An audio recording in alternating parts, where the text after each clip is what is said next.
Ask for it. Hey everybody, welcome to Love and Relo, the voice of the relocation industry. I am your host, Ben Cross, and I am blessed and honored to be here with a real life, boots on the ground, face of the business, owner operator, Steve Meyer. Steve, how you doing, man? I'm just getting a little bit older. That's all. There you go. He's got his shirt on there. He's representing Rebel there. Van Lines. Yeah. You find some colors there. What's tell us about Rebel Van Lines as we're waiting for everybody come on in, get situated. Let me know who you are, where you're at, what company you're with. Go ahead, give Steve a shout out. Love to hear any questions you have for owner operators. We're going to be talking about the moving business with a real life stick man here. But Steve, as we get into it, what's Rebel Van Lines? Tell us all. Rebel Van Lines are a van line there in the little city with a big name, good old Compton, California. And I worked there 9 years, and I can tell you right now, I worked for a great man. His name was Bill Greek, and he was an amazing man. He taught me a lot. He really taught me a lot about the business and about people in general. I learned a lot from that man. He gave me my first job as an owner operator. How long you been a driver? How long you been an owner operator? Well, how long you been a driver? Let's even back it up. How'd you get into the business, Steve? I just fell into it, following family, friends, those kind of things. I started as lot help back in '90. May 6th of this year will be my 31st year. I've done it all. I mean, the first 10 years of my career, I kind of bounced around and jumped from place to place. I mean, there were some places I only worked at for 2 hours, so I probably worked at about 100 moving companies in that time. Then I got into the international side of things, and that kind of excited me a little bit more on the military side. And I got into the international diplomatic movement. I actually worked for, and I can touch on these companies, Browns.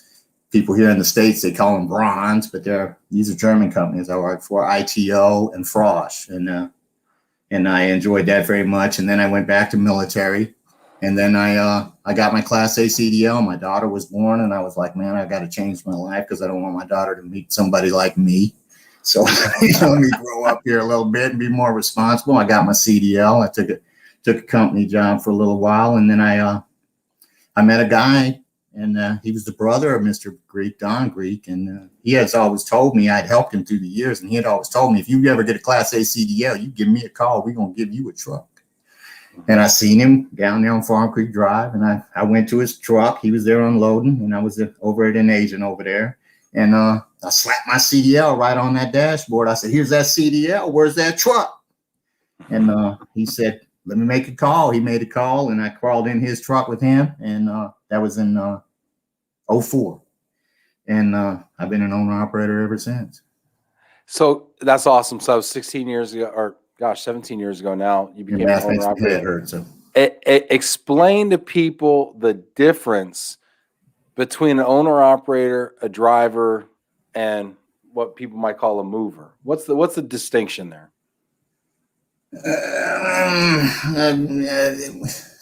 I mean, a driver, he kind of follows orders. An owner operator wants to control his own ship. I mean, you've got enough control. When you're an owner operator, you can kind of control your own destiny to a certain point, but the group around you in the operations department, they need to respect and understand that you're capable of what you're professing to do. You can cause a lot of grief, as an owner operator, driver, mover. We're the foundation of this whole thing we call the move. If I fail, because I'm on the bottom, I'm the foundation. And what I mean by that is if I make a mistake, then you're fielding 20 phone calls. Everybody's fielding a bunch of phone calls. So generally, as an owner operator, you're more responsible because you have a vested interest. When you're just a driver, you're kind of following orders. You don't have the ability to say no. I have the ability to say no. Once I say yes, I'm on the hook, especially once I've reached out to a customer and talked to them. I generally complete the job, but I don't. Go ahead. No, you said you generally complete the job. Do you want to tell me about the job's canceled? Do you know what I mean? Okay. Once I'm on the hook. Because I'm the representative of the company. I mean, before I was with Arpin for 7 years. So I tell you, I'm Stephen Meyer. I'm with Arpin Van Lines. Tell you that kind of stuff. What's going on? When you plan on being there? I feel them out. I understand what's going on, so I can do my logistics as far as what I need to do. so I can better understand what I need to do to complete the job at a higher level. So I can just be prepared. I'd like to do that. I don't like the coordinator to call people. I don't need dispatch to set up my shuttle trucks, those kind of things. That's generally what separates the owner operator from the driver. All right. And then go ahead. Let's see. You're bringing up a lot of good stuff here, and I want to make sure we give each and every aspect, the attention it deserves. Okay. So a couple things. We got some people checking in here. Please, if you're watching this right now, get active in the comments. I want to know who you are, where you are, what you're up to right now. Give your company a shout out. Also, he's over here like vaping over here. Awesome. I am. Hey, go ahead. This is real life here. Okay. This is real life. So go ahead and leave it in the comments. I want to know your questions also for real life owner operators. I mean, how often do us as relocation and global mobility people, the bigger the word, the further away we are from the curve, by the way, how often do we actually get a chance to talk to the folks who are on site doing the work that we all talk about doing? So please go ahead and leave it in the comments. I want to know what your questions are. I want to ask all your questions. I really want to make this about the audience today. We're going to make sure we kind of honor everybody that checks in today. Hit that like button and lets everybody know we're on here. Also, we still got these. We still got these. There you go. Looking, get those readers on, man. Check this out. Love and Relo. Look at this. Move for Hunger over here. Let's support that. Tim Quirk says, "Hey, Steve and Ben, hashtag Western New York loves our drivers." That's what's up. LinkedIn is live. Yes, we did have a little hiccup there. The man's trying to hold us back, Steve. Greg Day, OMG, the legend, Steve Myers. One of my favorite salesmen, let me tell you. That man right there. Whoa, time out. You like a salesman? You must not be an owner operator. You got affection for a salesman over here? Hold on. Stop the whole broadcast now. He truly hits the nail more than anybody else in my experience. I ain't just saying that to wash his grapes here. I got a different word for that, but we're on family TV here. So there we go. So you might stick around, by the way, if you're watching this right now. You might hear some colorful language. We're going to apologize in advance. But this is how furniture gets moved. Janet Turner, I work with Rebel Van Lines. They just completed 2 commercial moves for me. Wow. Janet, customer. Yeah. What prompted you to go? Are you with Rebel Van Lines now? Who are you pulling for? What are you doing, Steve? No, I'm in limbo, man. Right now I'm a no man. I guess I'm with these certain guys here, and I can already see that's not going to work out because they treat me like a heel. So I prefer not to mention their name right now because I got another 15 years in the industry. But nice. So I'm not gonna say what is the career expectancy for a driver, Steve? How long can you last doing this? And I've worked with guys when I was younger, man. They were 70, 75 years old. Me personally, I don't see myself going more than 10 more years, but it just depends. You get out there working, be hustling. It's kind of eased up with this Facebook invention. I ain't gonna lie to you, with them moving groups and stuff. Cause I used to grab a guy from a 7-Eleven that I seen at 9 o'clock in the morning walking out with a case of beer. And I'd say, "Hey man, you want to go make some money?" Cause I knew if he had that case of beer, he didn't have nothing to do today. And I'd go out and deliver 8,000 pounds. And I ain't kidding. Nowadays, you ain't got to do that. You ain't got to call the fire department and look for employees. You know what I mean? You just get on Facebook and some guy. Okay, we got to talk about this, Steve. We got to talk about this because people don't even know. People don't even know what it is. We got people checking in here. I want to hear questions from everybody. We got Greg Day, Mark Moose from Switzerland checking in here. Love from the mountains. What's up, Moosey? We got to hang out, man. We got to talk. Karina, good afternoon here from New Jersey. Please give us a question, Karina, for our House of Goods driver. David King. We got giving Steve a smoke break over here. David King, hello from an advocate for the professional driver. What's up, David? You got to give us a question here. D from A1 Freeman, Oklahoma City. Give us a question. Love to hear it. Roberta from Brazil. What's up, Roberta? Give us a question for this American mover. Julia, what's up? One of my realtors from Michigan. How you doing? Give us a question. I love this. Sandra Clary, I love this. You're already bringing the knowledge. What do you use to help you keep track of shipper data, schedules, etc.? I love hearing how it's really happening out there. Thank you for setting aside the time today. So Sandra Clary is from EDC, Electronic Database Corporation. I'm gonna She be has a honest with question you. about systems. I can answer that real quick. My system is a notebook because at the end of the day, I'm getting older and I can barely remember what I ate for breakfast. And if I lose my phone or something like that, I'm in a world of trouble. So I keep all that stuff onto a notebook on its own page. So I can also document when I talk to the customer and what time it was and what we spoke on. In fairness, if you lose the notebook, you're still in a world of trouble, right? I am, but it ain't never happened to me. So I'm still going to live in the 80s on that one. How many like $5 notebooks do you lose compared to your $500 phone? Is that a Well, I mean, I misplaced it. I do get misplaced. I got to stay on that notepad because I got to be able to say, hey, no, I talked to Mrs. Jones at 8 p.m. on Thursday the 19th, and this is what we spoke about. So when somebody comes at me, you know what I mean? So my goal is to make sure that the operations people aren't blindsided. And I need to be able to cover myself. That's what I mean. I worry about myself. I take care of myself. And all these guys, they don't understand. Operations is dealing with that times 10. You deal with the stresses I'm dealing with. You're dealing with them times 10 because you got guys can't tie their shoes. They can drive a truck and they're great customer service guys, but they just don't. This part of the side they ain't got yet. And I'm just saying that respectfully. I know I'm going to create enemies and guys hate me because I say that kind of stuff, but it's the truth, man. You're causing people stress, and I try not to. That's why I keep a notepad. I'm sorry. No, it's all good. Speaking of causing people stress over here, I'm actually I'm blanking on the E in Enterprise Database Corporation. Sandra, give me some grace. I'm sorry, Sandra. Okay, I'm sorry. So apologize to Richard and Diana.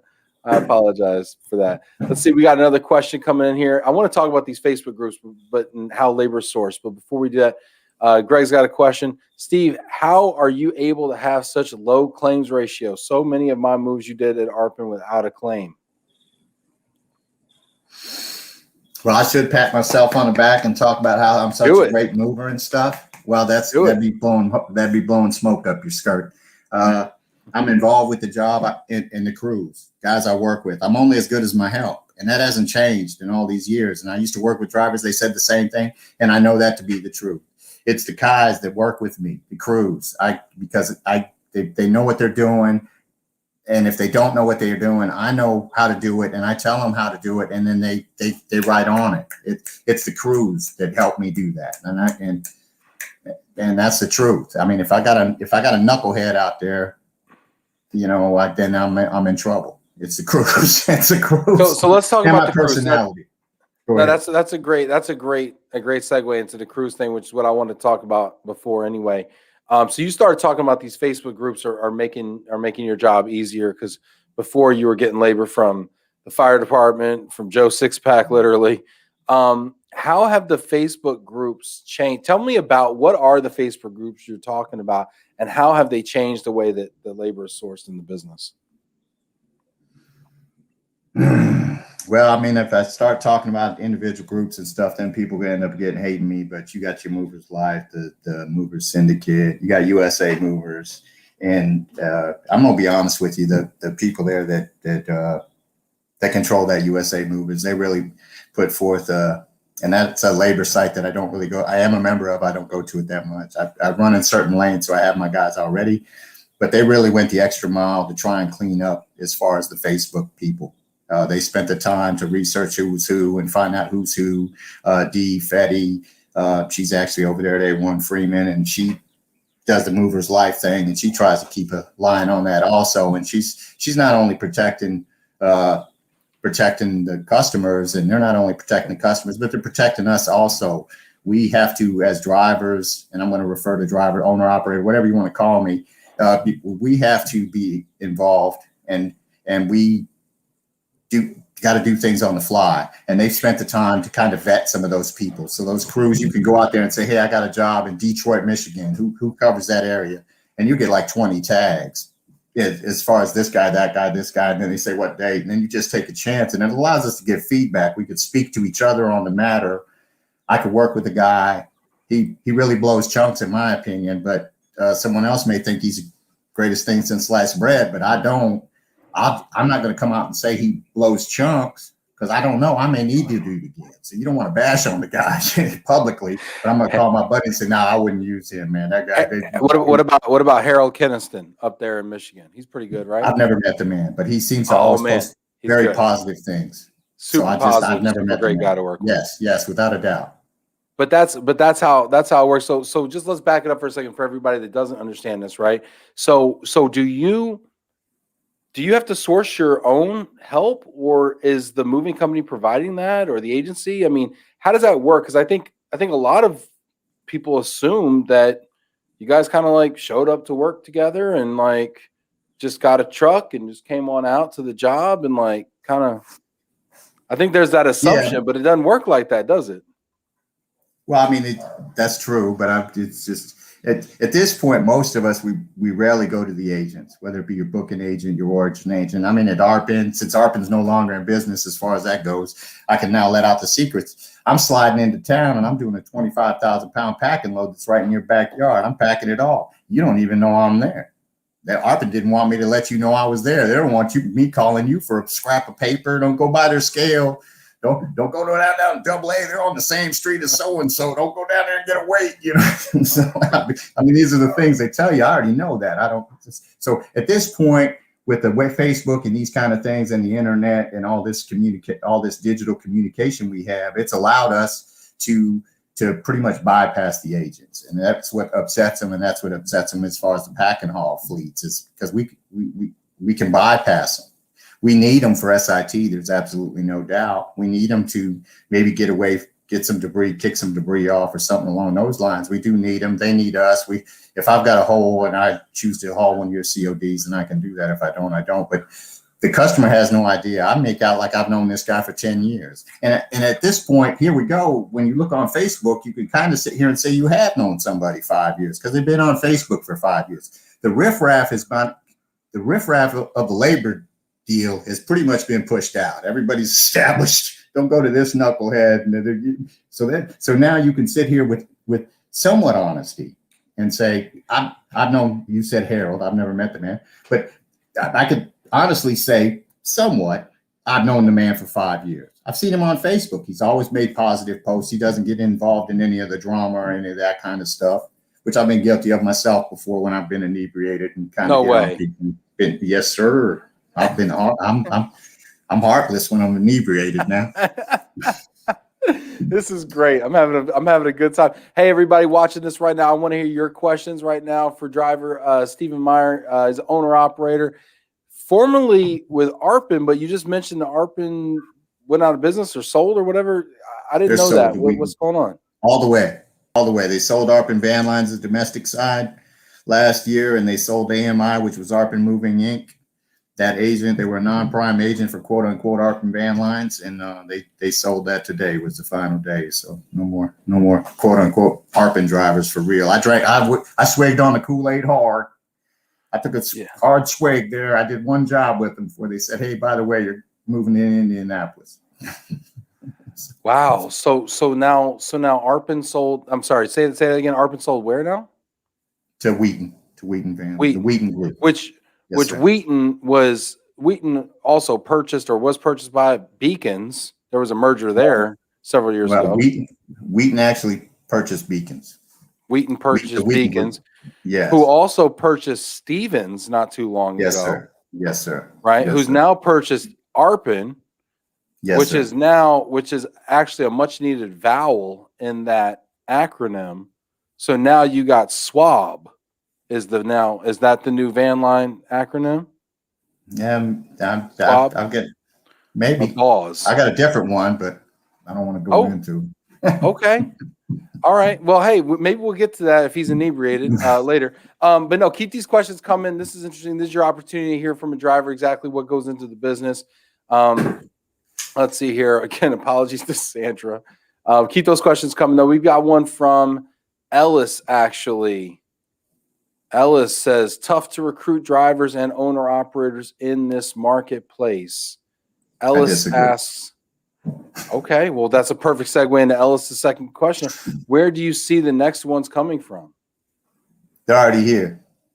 The younger guys that are out there, a lot of these guys, that's like a a guy named John out of Florida. He was a helper, great guy. And I don't want to say his last name and put him on the spot, but he ended up becoming an owner operator. So they're here. You want to talk about how it's hard to recruit? No, it's not hard to recruit. Just quit lying to us. Quit telling lies. I mean, it's just that simple. Okay, what are some of the top? What are like the top 3 lies that moving companies tell drivers? Oh, we got plenty of work in the wintertime. Oh, plenty of work. Plenty of work. Okay, all right. My bad. I might have told that one myself, actually. Well, I'm just saying, I've heard that lie for 30 years. You know what I mean? Well, go ahead and overpay me this summer, and then if the work comes in the wintertime, I'll give it back to you. That's what I tell people. Then they don't know what to say to that. Those things, and just, hey, we're going to get you home. We're going to do this, and it just, people don't want to be upfront and frank. I think it's better to be honest with just tell a driver, I'm going to have to do you dirty. I work with Steve Rivera over there at Arpin. I believe he went to a North American agent up there in Massachusetts or Rhode Island or something. But I mean, I like the man. That was the best. That was the best planner I worked with, because the guy always shot me straight. And I mean, I remember one time he told me, man, I got to do you dirty. And I said, okay, what's going on? He goes, I need this shipment picked up tomorrow. This is 4:45. He's telling me this. I need this shipment picked up tomorrow, and I need it to be in Houston on Monday morning. And that was one of those accounts where you ain't allowed to talk to the customer. So I get there, I get to the storage. I'm like, all right, bro, I'll do it. He goes, I got nobody else. I need you to go, Steve. I said, all right, I'll do it. And so I went and did it. And then I get there, and then I find out it's that account. And I called him. I was hot. I was livid. I ain't gonna lie to you. And he said, remember our conversation last night, Steve? And I said, yes, sir, I do. He said, remember I told you I got to do you dirty? He goes, there it is right there. I left that part of the conversation last night, because if I can't contact my customer, I don't want the job. And that RMC that does that, I don't haul none of your stuff. I don't care what you're paying. I don't care what you're paying. It could be moving why not? Why is that so important? Why is that so important to you?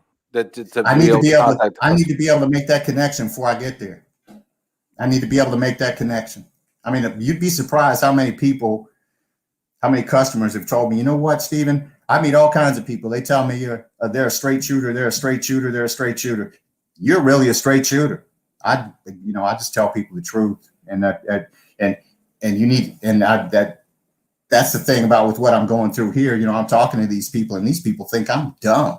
I'm here to tell you, man. They think I have no idea what they're saying, and they're saying these things to me. Oh, well, we do this and we do that, but no, you're not putting the words together right. So I know you're lying to me. I've been doing this long enough. This is my life. This is the only thing I think about. If I sat around with you at a barbecue on the weekend, this is what we'd be talking about.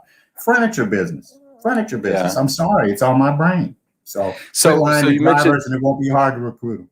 So you mentioned 2 lies. You mentioned plenty of work in the wintertime. You mentioned we're going to get you home, which everybody, what that means is we're going to plan trips in such a way that the driver gets back to his home base every week or 2 weeks. What does get you home mean to you?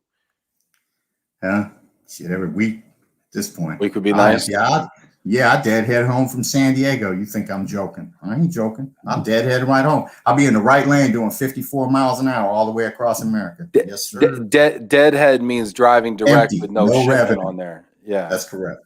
Yeah. Sorry, I gotta translate. I speak a little dry, just a little bit. You do. I'm sorry. And no, it's fine. This is great. I'm really truly enjoying this.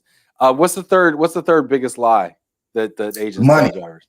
They lie about the money, but in reality, they don't lie about the money because they spelled it out in their contract. If you read the contract and you read that thing and you ask questions on it, it's spelled out in the contract, but guys don't read the contract, and they know guys don't read the contract. The only page guys look at is the compensation schedule. The comp schedule. Yeah. That's it. That's all they, I'm getting 90%. I'm getting 90% of the line haul. Well, with all due respect to everybody in the industry, and I don't want to digress and get into this grumbling stuff, but with all due respect, because I did not go to high school. I honestly did not go to high school, but I never went to a math class or arithmetic or whatever you want to call it. I never went to a math class where a number went into a word. So you need to give me a number in place of that word line haul. And a lot of guys, they don't do it. They see a truck. They want to be big truck. I'm a big trucker. Yeah, I'm an owner operator. That's my truck out there. Yeah, it's idling. That's no use. Nah, man, you need to understand what you're reading. You read that stuff. If you don't understand it, ask the people. If you think that answer isn't proper, then ask someone else that's been in the business and what they think. That's the biggest problem. Guys feel they've been getting lied to when they really haven't. But guys that don't want to say, oh, yeah, they always like put the deductions in between. You're supposed to wear blue pants and white tennis shoes. And then here's this deduction. Oh, by the way, we take 3.5% for a washer pack. It was in the contract, though. It's in there. What's a washer pack? That's an old thing we used to put in the washers to keep the drum from rattling around. Yeah. Well, and now we do third-party services on that for the most part, or no? Yes, sir. For the most part, unless you're doing a military job, then they expect you to do it yourself out your own pocket. But for free. It's not rocket science, though. I do like to tell the accounts, I'll do it for you, but you need to give me an hour of labor. And 95% of them say, yeah, no problem. We'd like that. Yeah. I want to do it anyway. That's the thing. And I am the bad guy in this because I'm going to do it because I do whatever I need to do so I can just leave that person's house with them smiling, saying, we'll see you in Texas, Steve. Okay. That's great. I don't care because I know at the end of the day, somebody from the office is going to call me and say, Steve, could you please do this? And yeah, I can do it, but you're going to give me $100. And they say, okay, no problem. I'm sorry. This is great. This is great. You're bringing me back to my household goods, my days at the agent here. Greg Day says, Ben, he is not just an Arpin owner operator. In the past, he was an Arpin driver of the year. What does that mean, Steve? That does mean they gave me a trip to Florida and I got to hang out with all the suits and stuff. So I had good scores that year. And then of course it was with the Wreaths Across America and my charity stuff. I do stuff for candy for the troops and that kind of stuff. I've been doing that for a long time. And the Wreaths Across America, I was really instrumental in getting people involved in that. And then thankfully Don Queenie grabbed the reins of that carriage and he's been rocking and rolling this whole time. It means a lot to me. And generally speaking, I work pretty well with operations. I do have the phone personality of a piece of dog turd. But at the end of the day, I'm not bothering you with dumb stuff and I'm a reasonable person. I'm not all about me. You can't be all about me in this business because you're just causing everybody a bunch of grief. So they decided to give me the driver of the year thing. I mean, I was driver of the month 3 times too. So it's not just all about my charity. I am actually a good mover. And I try to be an honest guy. So it comes to my benefit there. I hated that when Greg used to tell people that, because he'd be like, oh, I see you're on my job. And then he'd sit there and call the customer. And see, the problem is when a customer knows that you was a driver of the year, or you're wearing those driver of the month shirts and that kind of stuff, they automatically assume, and that's just that nature as us as a people here in America. This is a bootlicker. I can ask this guy to do anything. He's going to do whatever I ask him to do, which generally speaking, I will. I mean, I'll cut their grass if they want me to. So it sounds like you are that guy, though. You're over here putting washing machines without comp. I mean, you are kind of bending over. No, I want to be compensated. There's no doubt. And I push to be compensated. But at the end of the day, I'm going to do it because I want to leave. I don't want to wait for a third party to show up at 6 o'clock at night. I want to go. Give me the bolts. I'll put them in for you. These third party landscapers ain't here yet, man. Screw it. Give me the Toro. I'll hit it real quick. Let's see here. I got to get the gas out the lawnmower anyway, so I might as well save the environment. I love it. Greg also. So when you won driver of the year and they sent you down to Florida to hang out with the suits, did you hang out with David Arpin down there? I met David Arpin into the bar, and I honestly like Mr. Arpin. There ain't no hard feelings against him. I did hang out with him that one time. Did you touch his mustache? No. It was like a Magnum PI. It was a Tom Selleck.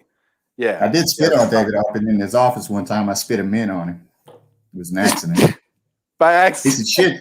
He said, shit, you're driver of the year. You can spit on me all you want. That's what he told me. I was right in his office. Oh my gosh, I'm loving this right now. Keep these questions coming, everybody. Keep your comments coming. We're having a lot of fun here with Steve. Steve's a great guest. People are really digging this right now. Tim Quirk, you got him confused over here. He's asking if I'm wearing a skirt today because you've been blowing smoke up it this whole episode. So no laughs. That's fine. It's fine. Yeah, I didn't think it was funny either. Honestly, I don't even know why. I can't laugh. I ain't got no teeth. Real talk. Oh man, Robin's loving the game live. Love the great lie. We're busy in the winter. Is it because you've been cutting tape all these years? Nah, it's because I'm a pretty outspoken dude, and that's why I got scars on my face and Oh gosh, teeth missing. And jeez. oh yeah, Oh I'm man, pretty outspoken, and I goodness used to gracious. drink a lot. There you go. Let's see here. We got some great questions coming in here. Ray's saying, "Afternoon, everyone. This is good stuff." Ellis Saltzman, best guest ever. People are digging this. This is great. Okay, what's the next question here? All right, Brenda Thoney Johnson. Brenda, now she's from that account now. Okay, now not That that doesn't account allow that you you're to call talking about. people. No, she lets you call people, but it's a Okay. big account, and if you own one of their moves, you're probably gonna get about 5 phone calls about how to do it. And you might have to put a little sticker on the box to make sure that it wasn't tilted or gone through too many drops or whatever. Hey, So that's cool. Them stickers cost $7 each. I'll put as many on as you want. yeah, there you go. You seal it with the stickers.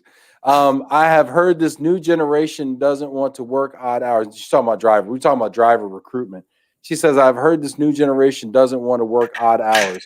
And this is part of the reason it has been so difficult to attract drivers to the business. Do you agree?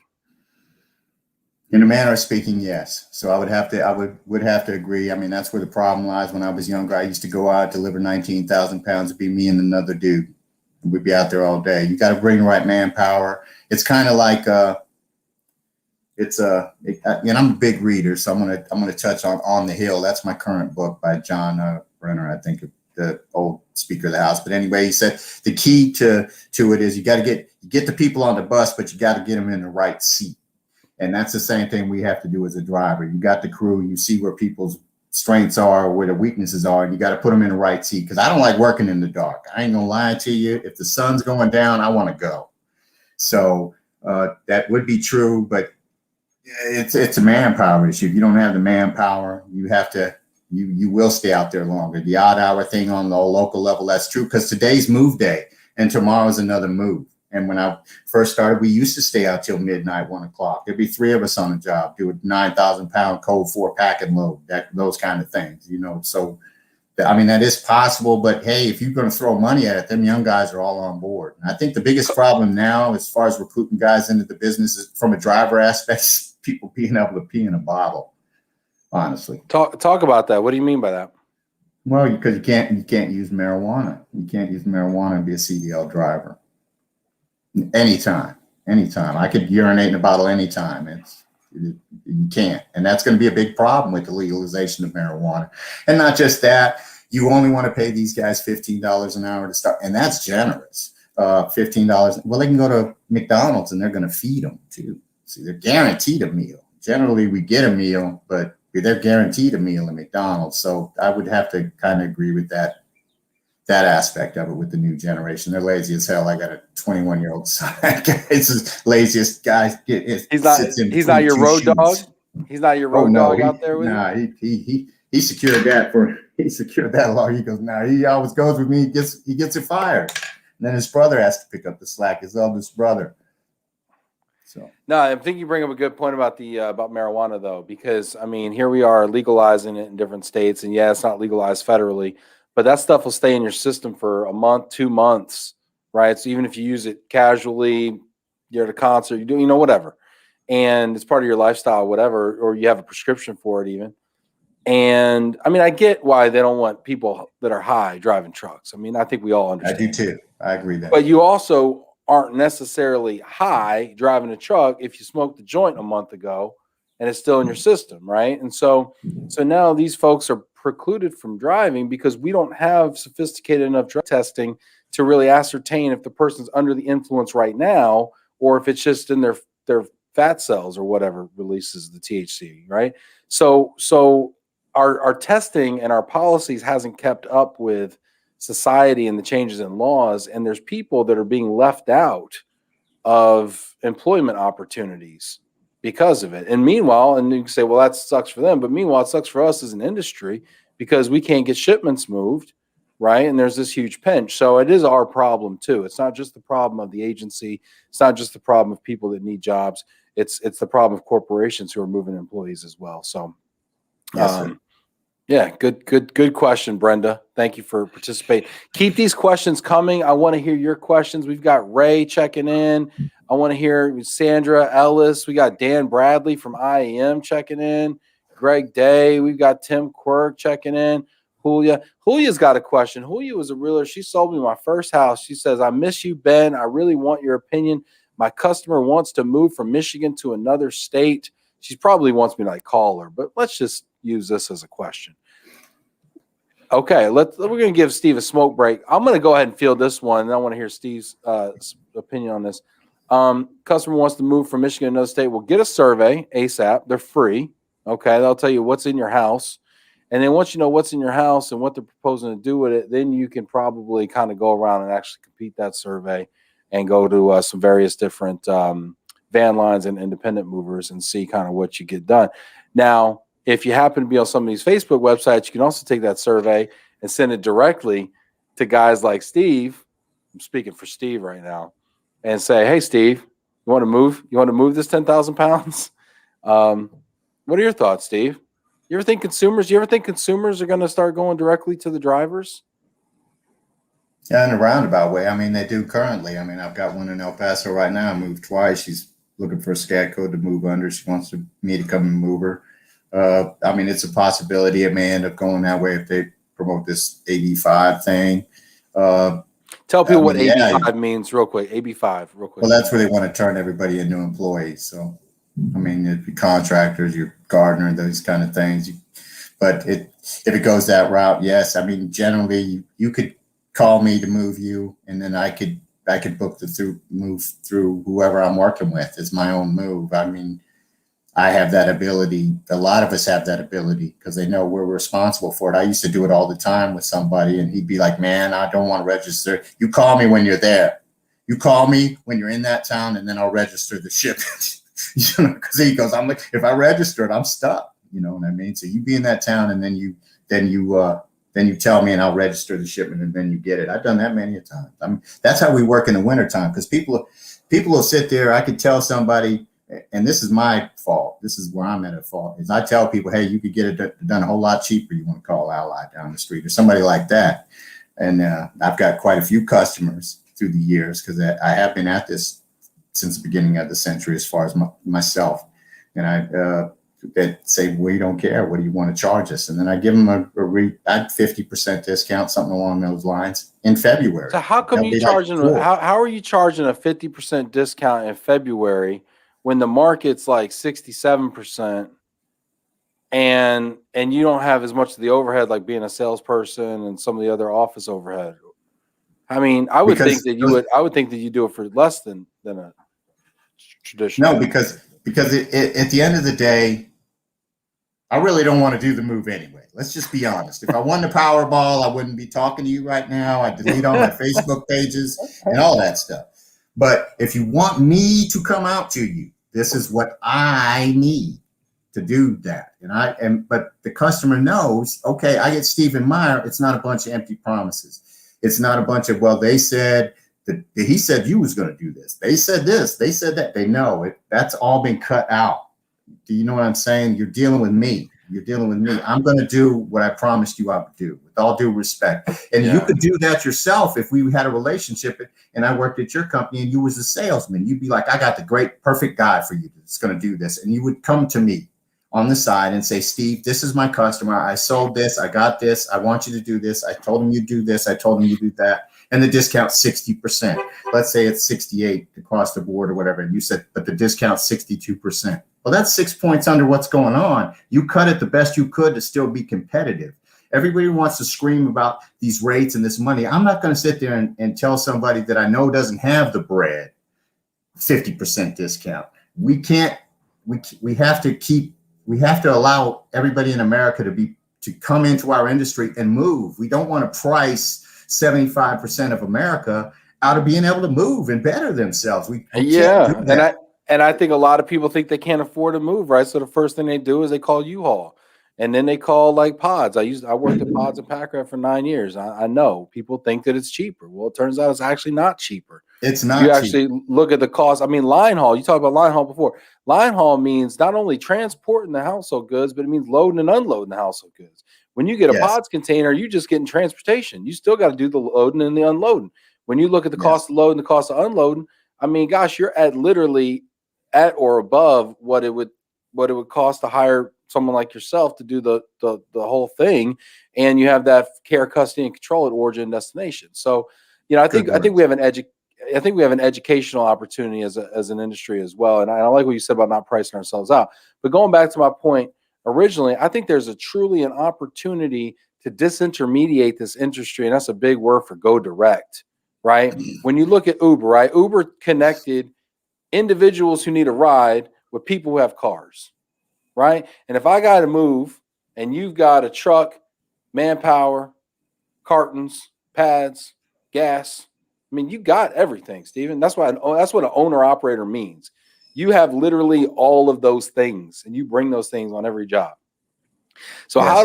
how do I get to you? How do I customer get to you, Steven, and circumvent van line, agent, salesperson, you know, all that overhead that's taking 30, 40% of the revenue out of the equation? That I think is really interesting. That's a difficult question to answer in such a short amount of time. I'm gonna leave it at that. We got 19 more minutes, Steve. No, I'm just kidding. Anyway, we got more questions. We got more questions here. All right, let's see here. All right, Janet Turner, does Steven specialize in any specific type of move? Military, corporate, both? I mean, I could do both. I could do any kind of move. I could go out and pack and load 4 meters for you, and that's going to throw a lot of domestic guys off. But the international, you just messed me up. I gotta go. Because everything's by the meter, the cubic meter, when you're doing international. I don't speak Spanish. Listen, man. Here's the deal. I want to know this though. What's the difference between military and corporate moves? I was in a clubhouse earlier. Janet Turner had a clubhouse conversation. By the way, drivers need to get in a clubhouse. That would be hilarious. We got to get a clubhouse. I missed that this morning. I apologize. Yeah. The difference between the military. Go ahead. Yeah. What's the biggest differences between military and corporate moves? The biggest difference between a military and corporate move is the bread. Military about to be off the hook. They're paying for superior service, and unfortunately, they're about to not get it. Corps, they move all year long. And what you mean they're about to not get it? What do you mean they're about to not get it? They're paying for superior service. Because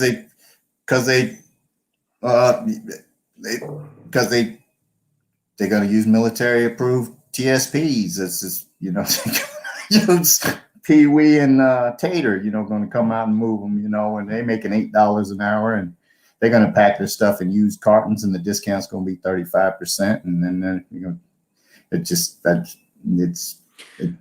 well, they're paying top dollar. Why aren't they getting top dollar? They are. That's what I don't understand. They're paying top dollar in the summertime.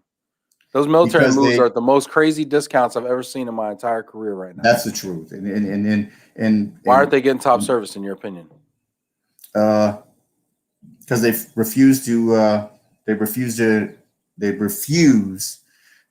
DOJ refuses to enforce antitrust laws.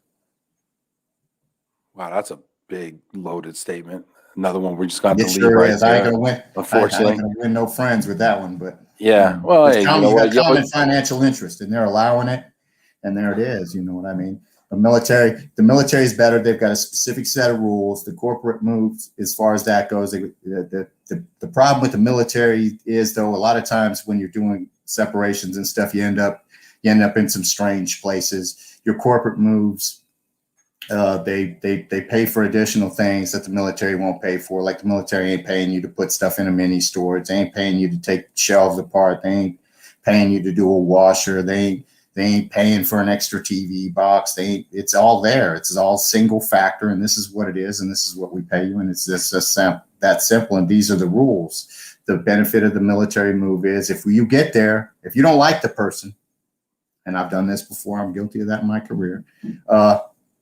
Like one time I left at Los Angeles Air Force Base on a Friday night, and I was in Atlanta, Georgia, Sunday night to put it in storage on Monday morning because I didn't want to deal with the guy again. That's the advantage of the military, but now they've kind of moved that away because now you got to give them that window notice time kind of thing. But still, I'm going to beat him across the country. He's hauling 4 kids, 2 dogs, and a hamster. That is the game. It is. That is the game, is rush it into SIT, bang it for that first day of sit, right? And then turn around. Yeah, get it out. In and out. Yeah. That's where the money's at.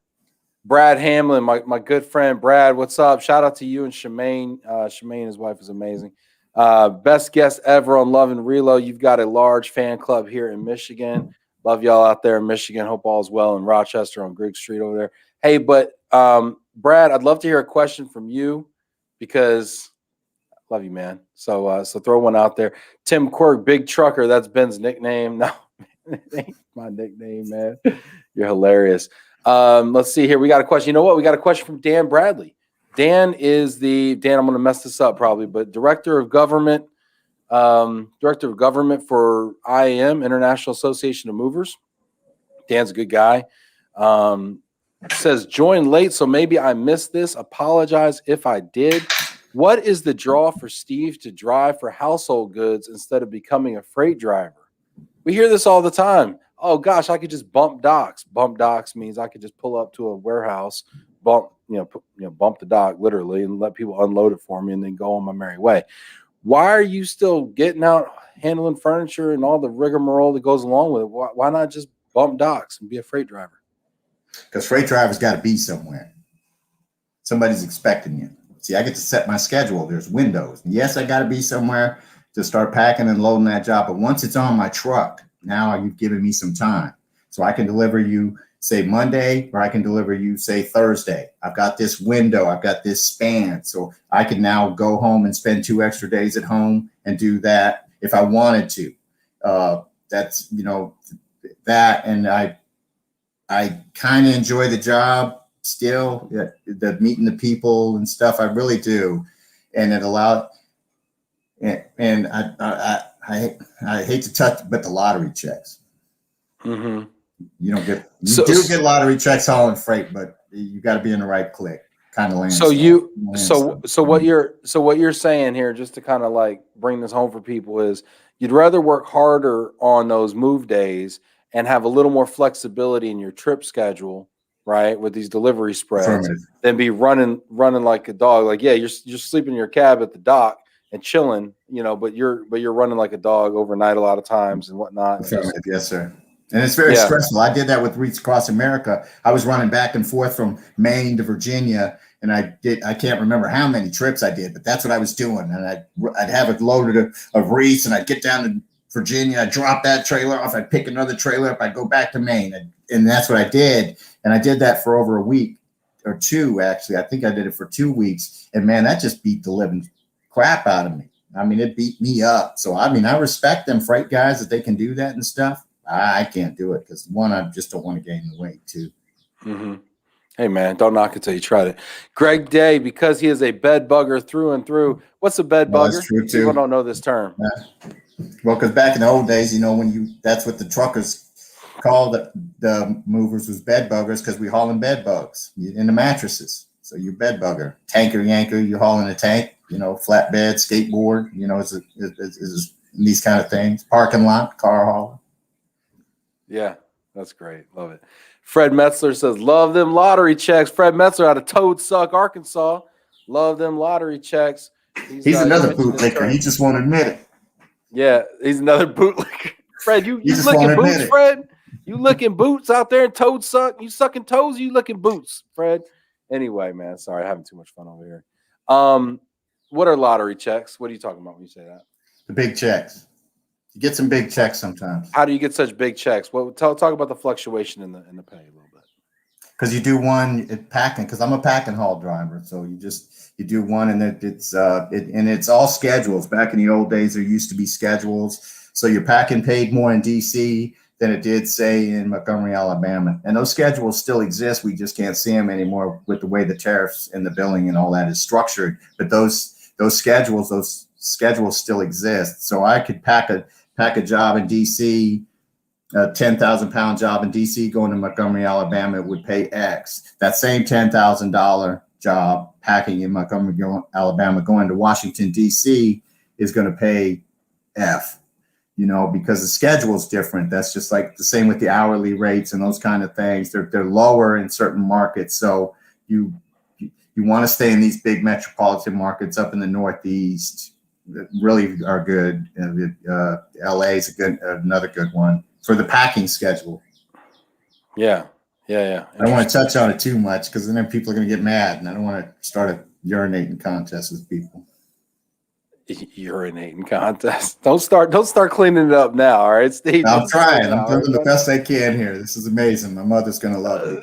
This is fantastic. We're having a lot of fun here. Brad Hamlin says, I've always felt drivers and crew were undercompensated. It's backbreaking work and sometimes very difficult conditions. As a service provider, what's the one thing we should be asking booking agents to guarantee to get great crews on our moves? So just to give you some context here, Brad Hamlin works at an RMC called RAI. RAI is probably one of the best RMCs to work for. They're such great partners. There's a few of them out there. Y'all know who you are, and you probably know if you're not one. But he's really a true partner. He actually cares about the service provider. He cares about the driver. He cares about the agent. Cares about the transferee, and he's willing to compensate for great service. So he's asking, as a service provider, what's the one thing we should be asking booking agents to guarantee in order to get great crews on our moves? How can he make sure that they get a great crew or great driver like you on the move? Let me give you my phone number. That's the only way. You should have listened to what's his and his name escapes me, and I so much forgive it.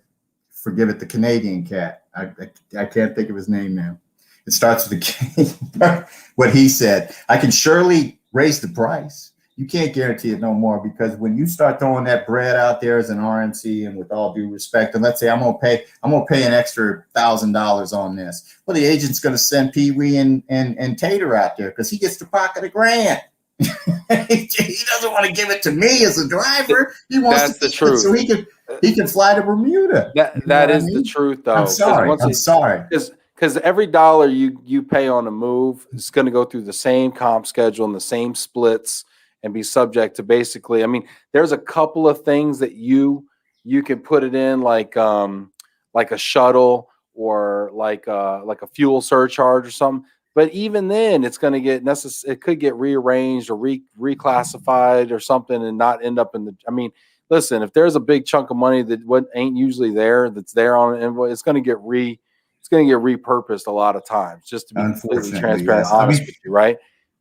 Yes, but I mean, to answer his question more directly, because he can't establish that. He can only learn that on his own with his interactions. I mean, you've got the utility shelves. It's in the tariff. We shouldn't be taking them apart. Throw the driver a couple extra bucks to take those apart. Give him an extra hour of labor. You've got a gun safe that's going upstairs. Throw him an extra hour of labor. I mean, at the end of the day, you're only talking about an extra $200 or $300. But in a lot of situations, 90% of that or 80% of that. I mean, I loved Arpin because 100% of that. But what comes to me as the driver, and that's going to make me want, if my coordinator can call you and say, hey, we've got these metal shelves that the customer wants to take, can I get some extra labor to get those took apart? And you say yes, that makes me as a driver want to go the extra mile. And there's no doubt about that. And this horse shit of, I treat every customer the same. Well, how the hell are you going to do that when you only got $5? If you only got $5, you can't use 30 dish packs. Now you got $100, I can use 30 dish packs. Economically, I can't treat every customer the same. Service-wise, I can. There's absolutely no doubt. But in those extra things, you can't. I mean, if you threw those little bones at the driver and said, yeah, we'll go ahead and pay the $35 an hour for 2 extra hours, $70. Yeah, we'll give you $30 for that. I'm getting 70, 80, 90% of that money, 100% of that money, and that's going to the driver. And that's going to make me chase your accounts. And I don't want to name accounts. I did send one of the people on one of the accounts an email through LinkedIn, because I pay for LinkedIn, so I can do that. And she never responded to me. But I used to chase her accounts. And when they say, watch out, the drivers got LinkedIn. Watch out, the drivers got LinkedIn Premium over here, and they're gonna be getting after these accounts, man. Forget no contact, man. They're gonna be hitting them up directly. No, man, it's a whole different day, man. Forget Facebook, man. It's about to get real out here when drivers get on LinkedIn. You find out. Well, you have to. I mean, but you have to, because those extra things were in there. If I asked for those extra things, and they moved a lot of Google, let me expose that. They paid for it. And I'm out there, man. Oh, you need me to trim that tree, sir? Yes, sir. No problem, sir. Yeah, I'll even pull them bushes. I'll pull the limbs out in the woods for you. Nobody even know. Would you really do that? Yes, sir. I sure will. Yeah. Right, Well, it's so, true. I mean, the compensation ain't just like about effort. It's about there's actual cartons that need to be purchased. There's actually manpower that needs to be bought.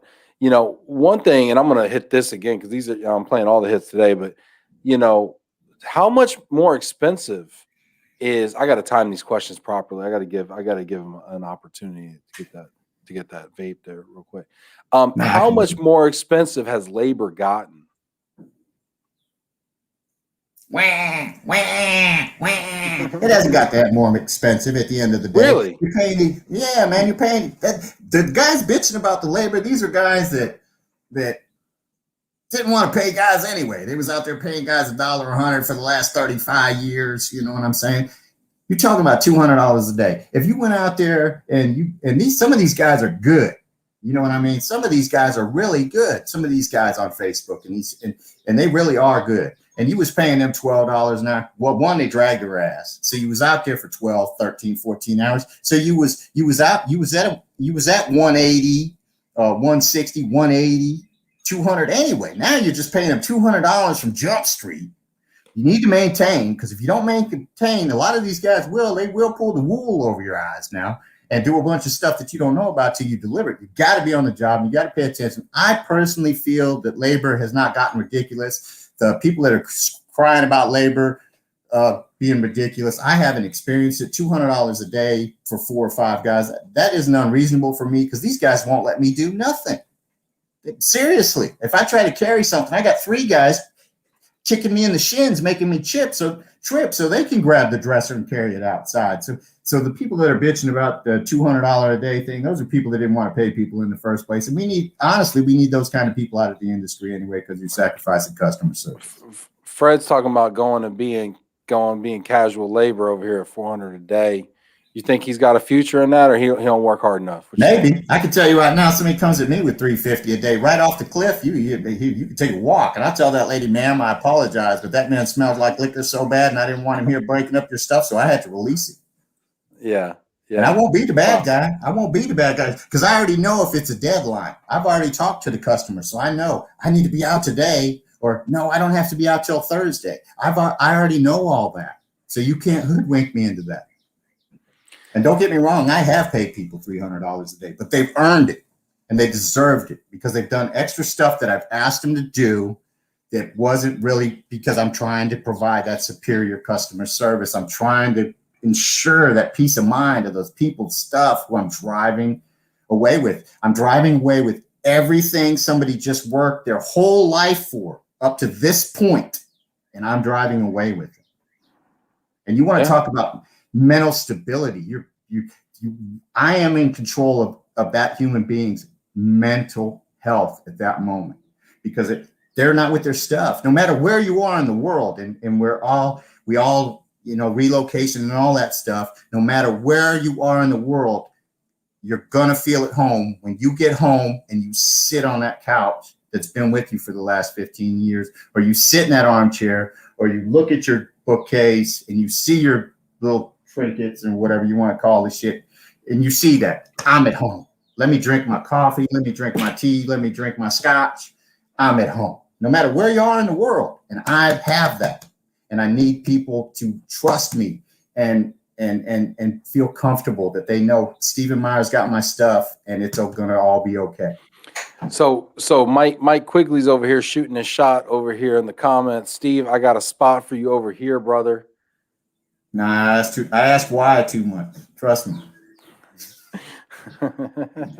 Let's see here. Karina says, how do you ensure any extra help or temporary help you may need to contract is reliable and trustworthy, particularly if you're going to a new destination? As we always have, and that was word of mouth. Even before Facebook, the invention of Facebook, you always reached out to somebody because we all kind of knew each other. We used to meet each other and we'd sit there and go to the bars together and drink and stuff. And especially with the invention of cell phone and the proliferation of cell phones. And you'd call and you just, I don't know nobody there, but my buddy Bob, he goes there all the time. Let me give him a call, and he kicks you a couple numbers. That's like back in the day. This one guy we used to always use, he hadn't had a sleazy 8 there. His name was Frenchie. He was all right. But just like that, that's how we used to do it. Now with Facebook, you can say, hey, who covers this? And then everybody starts tagging everybody. And I don't mind paying guys to come out and help me. and paying gas and putting them up in a hotel room and feeding them like kings, because I know I need it. I need that assurance of quality. Karina, it is crazy. You wouldn't believe it. Literally, people on Facebook, I got 10,000 pounds and, Toadsuck, Arkansas. Who's the guy out there? I got 15,000 pounds, need 3 guys out and wherever, and then you see a whole thread of people. Hey, I'm over here. My cousin's over there. I got a guy. Yes. I vouch for him. Hey, don't use whatever you do. Don't use tater. Don't use tater salad out there. Tater salad will get you messed up. Brenda's saying, who's Tater? Well, usually he's handing Pee Wee a vial, but yeah. So we got Joey Bag of Donuts. We got all sorts of people showing up here. Probably ended up on their 1099. Fred Metzler keeps leaving this link over here, so I might as well read it. He's saying AmericanMoversAssociation.com /independent haulers coming. What's Fred talking about? Well, he'd like to get us to, like you said, where the customer could come directly to us as the guys. Because there are guys, there's a whole bunch of us, man, that really feel this way. Fred feels that way. Feels the same way I do about customer service. He wants to do a good job. He takes pride, and I take pride in what I do, believe it or not. I know that, I tell guys that.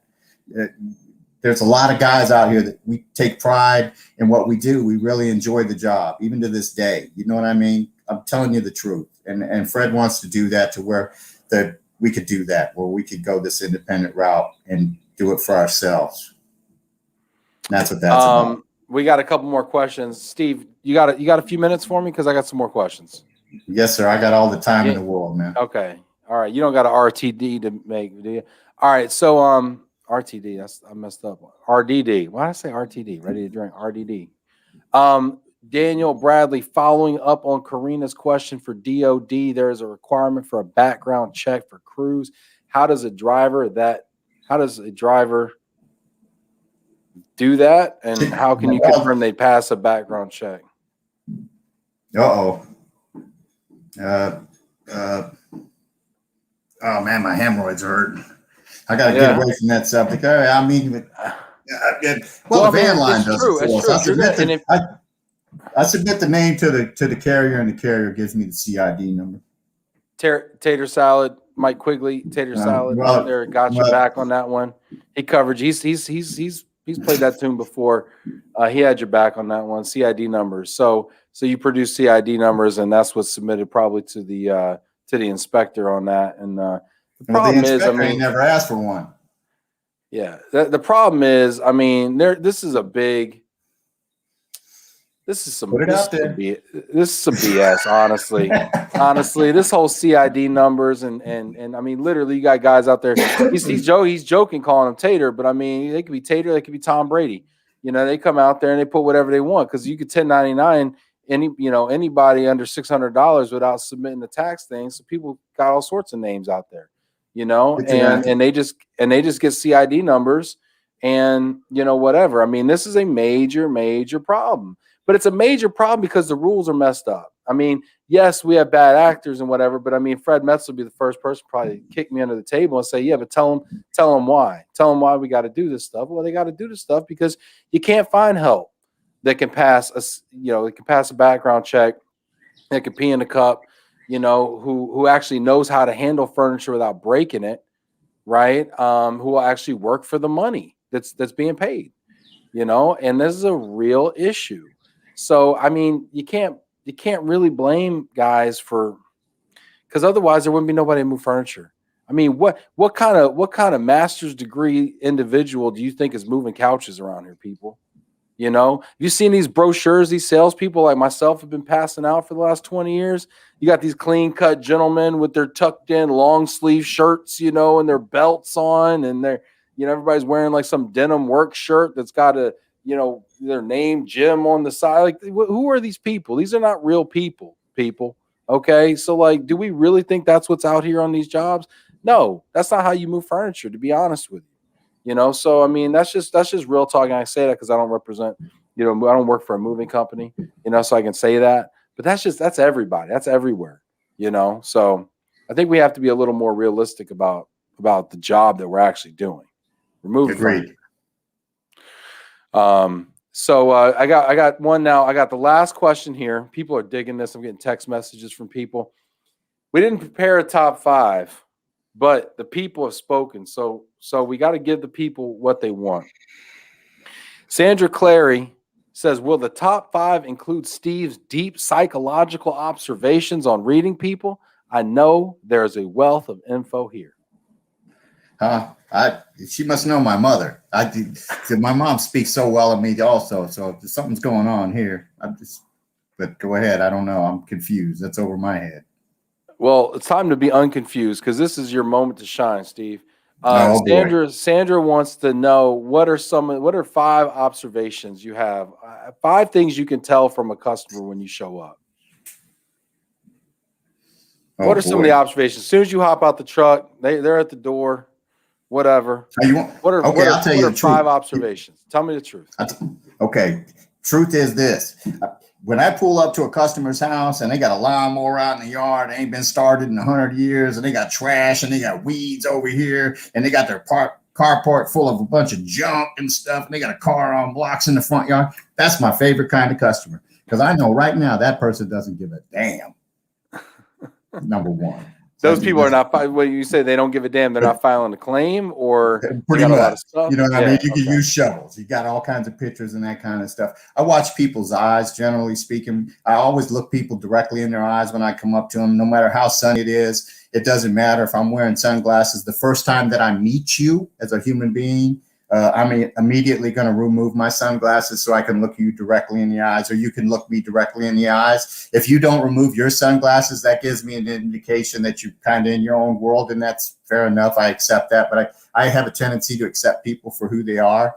And in all the years, I've only had one customer ever slam the door in my face and tell me that I'm there too early. In all my years, actually said, you weren't supposed to be here till 8 o'clock. That's all the man said, slammed the door. And I can tell you right now, I got my truck and drove away. And they said, Steve, you got to go back. And I said, Steve's not going back. So quit asking. Click. And that's what I love about these new iPhones, because you can put block on your phone and I never have to talk to the customer again. But operations does. So that's why I try not to get you guys blindsided. But that's how I try to do it. I try to read the person in their body language and how they're acting in that first, while we're in the foyer and we're kind of looking around. And I try to sense that kind of person, and the way I speak, because I speak very uniquely, it kind of lets me see a person, and I can see, okay, I can't really be myself with this person and be so brash, because they're going to take it out of context and they may fall to tears. And I literally have brought customers to tears before with words I've said. And I didn't mean it that way. They took it out of context. You know what's funny? You know what's funny? All the comments I'm getting here and the text messages I'm getting are like, hey, I love this guy. Best guest ever. I want this guy to move my shipments. And you're literally saying, I've brought people to tears. I've walked away from jobs and blocked numbers. But here's what's funny about it. People are sympathizing with you. And they're saying, I like this guy. He's a straight shooter. He's honest. He's hardcore. I'm feeling it. I want him on my job. And I think it's funny, because if I ever had an account that called me and said, we just heard that the driver brought the transferee to tears, I might lose that account. But these are the same accounts that are telling me that they want you on their job. So I just think it's really interesting. My whole point in saying all this is, I think this conversation is so needed, because people have to understand who you are and where you're coming from. And I mean, you're you, but you're also representative of the owner operators out there, to say these are real people out here who want to do a great job, who take a lot of pride in what they do, who are masters of their craft, been doing it for decades. But sometimes things are untenable. Sometimes situations just don't work. And sometimes there's macro and micro factors that come into play that just make things not work. And I think that people are seeing it. And I think you've done a wonderful job of giving people insight into that. And I'm just saying, it'd be different, Ben, if the man would have said, I wasn't expecting you till 8 o'clock. I'm not ready. Click, slam the door. You're not supposed to be here till 8 o'clock. Slam. Oh, no, I see where this is going. You ain't bossing me around, buddy. I don't care what this job pays. You can take that money and stick it right in your ear, because I'm not sacrificing myself. I'm not sacrificing my dignity. You're not going to treat me like that, man. I'm a human being too, and I may not I may not seem like it, but I've got feelings. We all have feelings. All of us do, man. That you could have said, I'm not ready. Slam. I would have accepted that. Not, you're not supposed to. No. I'm not dealing with that, man. I'm sorry. Yes, I did get my trucking right away. Valerie McKenzie says, big kudos to those over-the-road drivers out there. Y'all keep the world moving. Brenda Thoney Johnson, what a great guy and a great guest. Thank you, Brenda. People are loving it. Be a friend of my mother's. Fred says, the people who want you to take your shoes off are never happy. That's the truth. I'll take the shoes off on packing day, but unfortunately, ma'am, our union contract doesn't allow us to not wear shoes while we're moving because we need the safety of our ankles. Now, unless your homeowner policy is up to date and current, and if you could give me a copy of that, I'll be more than happy to walk around without my shoes on, because I will hold you personally liable. The line of shit right now. I'm just saying, these are the kind of things that I may say to somebody. You know, I need to be I need to be a named insured on your homeowner's policy if I'm going to take these shoes off on load day, ma'am. Oh, this is great. I love it. Fred says you could tell if they had a bad mood because they follow you in every room. That's true. That's true. And let me touch on this. Let me touch on this briefly. And I hate to, but I did a move here this last summer. A man, he lived in a house for 19 years. He had been married to his wife for 50 years. Okay. It was a pack and load. It was going 163 miles. And I was like, all right, everything's done. We got it all loaded up. And the guy's walking around his house. And anyway, I wanted to check the cupboards and the drawers and everything. And this guy is walking around the house and just picking up little cat toys off the carpet as we're going through the rooms to make sure everything's out. I spent an hour and a half walking around with that man through that house while he was doing that. I did not rush that man in any way, shape, or form. I said, sir, I need to go downstairs and check on my dog. I cut my crew loose and I let my guys go. And I walked around with that man in that house that whole time he was doing that, because this man was walking away from a huge, huge, huge part of his life. Huge part of his life. And he didn't need me in there saying, sir, I need to sign this paperwork and get down the road. So I just hung out with that guy. So I just want to touch on that also as far as follow you in every room. I'm sorry. Yeah, no, that's good. Those walkthroughs are key. And people do feel sometimes pressured to sign. So because somebody's trying to get down the road, maybe they don't get the unpack they paid for, or maybe something gets left in a closet or whatever. So right. That's a great point you bring up. Mike Quigley, Brenda agreed. I'm sitting over here cracking up. Yeah, they keep me around for the entertainment, not because I'm a good driver, and I can tell you that. Ellis says we got to have you back sooner than later. Maybe we have you and Fred back on, maybe with another driver. Oh, boy. That'd be fun. Would be good. Thunder and lightning over here. Let's see here. Fred says having a technique to set the customer at ease is a main thing. How do you put the customer at ease when you come in? I just be myself. I tell them the truth. I'm a straight shooter. Straight up. That's how I do it. It's great here. I tell them, hey, I do whatever, essentially, I just let them know, hey, I realize everything in here is very important to you, but what's the thing you're most concerned about and they let me know. And then I go out and touch on that, and I take care of that, and we take care of that. And then if people see that I'm genuine, the customers, as far as people see I'm genuine. Yeah. Brad Hamlin says people value honesty and the ability to tell clients what they need to hear, not just what they want to hear. True, Brad. Americans love being lied to. So, Ray Americans don't want to hear the truth. Oh, I'm sorry. Go ahead. Well, Fred says you're a damn good American. I feel like we're getting political here. We gone 75 minutes here. We're about to get political. Ray Abbott, great show, made my day. D says Fred and Steve on at the same time would be a great live show. Ben, both are great people in the industry. This is great. You know what, Steve? It's been a pleasure. It's been a lot of fun. It's been super insightful. Thanks to everybody that hopped in the comments. Hit that like button if you haven't done so already. Also hit that green applause button if you're on LinkedIn. Let's give Steve a virtual applause. First guy vaping on the show. Just respect the hustle. Steve, read your contract. Give me a final thought here. Leave us with a final thing that we should be thinking about, Steve. Final thing is everybody needs to read the book Post Corona by, I think it was Scott Calloway. I can't remember, but it's a damn good book. I read it myself. It's called Post Corona. Read that. I'm a book reader. And then my final thought is read your contract. Read that thing because it's in there. I've got $100 to your 5 that whatever you're bitching and complaining about, they covered it in that contract. And that goes for agents as well. Don't grumble at me about how the van lines, that goes for you too. Don't grumble at me how the RMC's treating you bad because you signed a contract with them. Read the contract and understand that contract. And if you don't understand that contract, ask questions. That's the key. If you don't like the moving and storage industry, get out because my fellow Americans don't need your poison in their household. Thank you very much. Steve, you sound like a suit. Read the contract. I'm going to be there one day. Well, one day we'll get you a suit, man. Come over to the dark side with me, Steve. It'd be great to have you over here. Hey, Steve, man, thanks so much for the insight, man, the straight shooting. I really appreciate it. Thanks to everybody that got active in the comments. Really appreciate it. I'm taking Friday off. I'm going to spend it with my family. Steve's repping the Rebel Van Lines flag over there. Straight out of Compton. Straight out of Compton. Don't start getting me singing Easy E over here, man. NWA. Hey, everybody. Take care, y'all. Love y'all. Have a wonderful weekend.